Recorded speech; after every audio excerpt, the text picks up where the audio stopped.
মালয়েশিয়ার পেনাংয়ের জুরু এলাকায় কাম্পুং স্কুলা এ মা ও মেয়েকে নৃশংসভাবে হত্যার ঘটনায় দুজন সহ এক বাংলাদেশি নাগরিকের সংশ্লিষ্টতা খুঁজে পেয়েছে পুলিশ।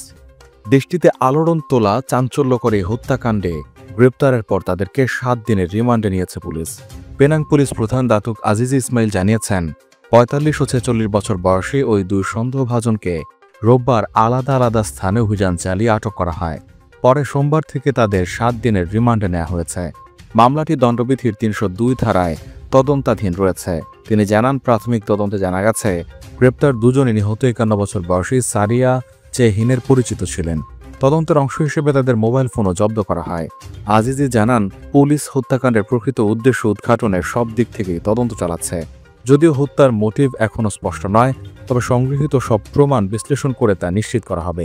এদিকে নিহত নারীর স্বামীকেও গতকাল থেকে 25 অক্টোবর পর্যন্ত রিমান্ডে রাখা হয়েছে। উল্লেখ্য, শনিবার রাতে স্থানীয় গণমাধ্যমে প্রকাশিত খবরে বলা হয়, জুরুর কাম্পুং স্কুলা এলাকায় এক ভাড়া বাসায় মা ও মেয়ে খুন হন। সন্ধ্যা 7:30টার দিকে নিহতের স্বামী বাড়িতে ফিরে তাদের মরদেহ দেখতে পান। নিহত সারিয়া চেহিনের মরদেহ বাড়ির নিচতলার রান্নাঘরে গলা কাটা অবস্থা এবং তার কন্যা নূর আফরিনা আলিশা আব্দুল রহিমের মরদেহ ওপরের তলায় রক্তাক্ত অবস্থায় মেঝেতে পড়ে থাকতে দেখা যায়। পুলিশ ঘটনাস্থল সংলগ্ন একটি ঝোপ থেকে রক্তমাখা একটি ছুরি উদ্ধার করেছে। ময়নাতদন্তের প্রাথমিক প্রতিবেদনে জানা গেছে, দুজনকেই ধারালো অস্ত্র, সম্ভবত মাংস কাটার ছুরি দিয়ে ঘাড়ে আঘাত করে হত্যা করা হয়। প্রবাস কণ্ঠ, নিউজ ডেস্ক।